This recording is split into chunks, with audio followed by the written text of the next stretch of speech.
ರಾಜ್ಯದಲ್ಲಿ ನಾಯಕತ್ವ ಬದಲಾವಣೆ ಚರ್ಚೆ ಕೊಂಚ ಸೈಲೆಂಟ್ ಆಗಿದ್ದು, ಅಧಿವೇಶನದಲ್ಲಿ ಈ ವಿಚಾರವನ್ನ ಪ್ರಸ್ತಾಪಿಸಿ ವಿಪಕ್ಷಗಳು ಸರ್ಕಾರದ ಕಾಲೆಳೆಯುವಂತಹ ಪ್ರಯತ್ನ ನಡೆಸ್ತಾ ಇದ್ರು.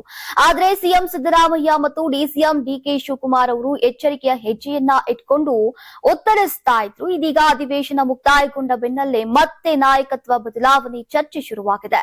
ನಾಯಕತ್ವ ಬದಲಾವಣೆ ವಿಚಾರವಾಗಿ ನಡೀತಾ ಇರುವಂತಹ ಬೆಳವಣಿಗೆ ಹಿನ್ನೆಲೆಯಲ್ಲಿ ಶಾಸಕರಲ್ಲೇ ಗೊಂದಲಗಳು ಮತ್ತಷ್ಟು ತೀವ್ರಗೊಂಡಿವೆ.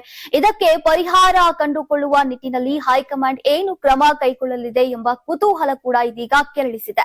ಆದರೆ ಬಹಿರಂಗವಾಗಿ ಹೈಕಮಾಂಡ್ ಯಾವುದೇ ಸೂಚನೆಯನ್ನ ನೀಡಿಲ್ಲ. ರಾಜ್ಯ ನಾಯಕರಿಗೆ ದೆಹಲಿ ನಾಯಕರು ಯಾವುದೇ ಸಂದೇಶವನ್ನ ನೀಡಿಲ್ಲ.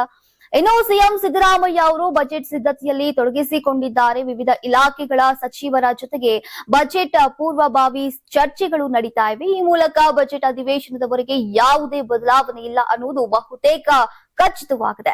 ಹೀಗಿದ್ರೂ ಕೂಡ ಕಾಂಗ್ರೆಸ್ ಶಾಸಕರಲ್ಲಿ ಈಗ ನಾಯಕತ್ವಕ್ಕೆ ಸಂಬಂಧಿಸಿದಂತೆ ಗೊಂದಲ ಇನ್ನೂ ಮುಗ್ದಿಲ್ಲ. ಕಾಂಗ್ರೆಸ್ ನಾಯಕರು ಈಗ ಈ ಬಗ್ಗೆ ಹೇಳಿಕೆಗಳನ್ನ ನೀಡೋಕೆ ಶುರು ಮಾಡಿದ್ದು, ಈಗಲಾದ್ರೂ ಹೈಕಮಾಂಡ್ ಎಂಟ್ರಿ ಆಗತ್ತಾ ಎಂಬ ಪ್ರಶ್ನೆ ಉದ್ಭವಿಸಿದೆ. ಅಂತಾರಾಷ್ಟ್ರೀಯ ವಾಣಿಜ್ಯ ಮೇಳ 2026 ಫೆಬ್ರವರಿ 6, 7, 8ರಂದು ಬೆಂಗಳೂರಿನ ಅರಮನೆ ಮೈದಾನದ ತ್ರಿಪುರವಾಸಿನಿಯಲ್ಲಿ ಆಯೋಜಿಸುತ್ತಿದೆ. ಇದು ಕರ್ನಾಟಕ ಕೃಷಿ ಇಲಾಖೆ ಪ್ರಕಟಣೆ. ಯಾರಾಗ್ತಾರೆ ಎಂಎಲ್ಎ ಅಭ್ಯರ್ಥಿ 2028 ಶೀಘ್ರದಲ್ಲೇ. ಪ್ರತಿದಿನ ಒಂದೊಂದು ಕ್ಷೇತ್ರದ ಟಿಕೆಟ್ ಆಕಾಂಕ್ಷಿಗಳ ಸಂಪೂರ್ಣ ಮಾಹಿತಿ ಪೊಲಿಟಿಕಲ್ ಜರ್ನಲಿಸ್ಟ್ ಕೆಎಂ ಶಿವಕುಮಾರ್ ಅವರಿಂದ. ಕರ್ನಾಟಕದ ನಂಬರ್ 1 ಡಿಜಿಟಲ್ ಮೀಡಿಯಾ ನಿಮ್ಮ ನೆಚ್ಚಿನ ಕರ್ನಾಟಕ ಟಿವಿಯಲ್ಲಿ ಮಾತ್ರ. ನೀವು ಸಣ್ಣ ಆಗ್ಬೇಕಲ್ವಾ? ಅದು ಒಂದು ಉತ್ತಮ ಆಹಾರದಿಂದ ಸಣ್ಣ ಆಗ್ಬೇಕಲ್ವಾ? ಪ್ರತಿದಿನ ನಮ್ಮ ಜೀನಿ ಸ್ಲಿಮ್ ನ ಯೂಸ್ ಮಾಡಿ ಯಾವುದೇ ಸೈಡ್ ಎಫೆಕ್ಟ್ ಇಲ್ದಂಗೆ ನೀವು ಸಣ್ಣ ಆಗ್ತೀರಾ.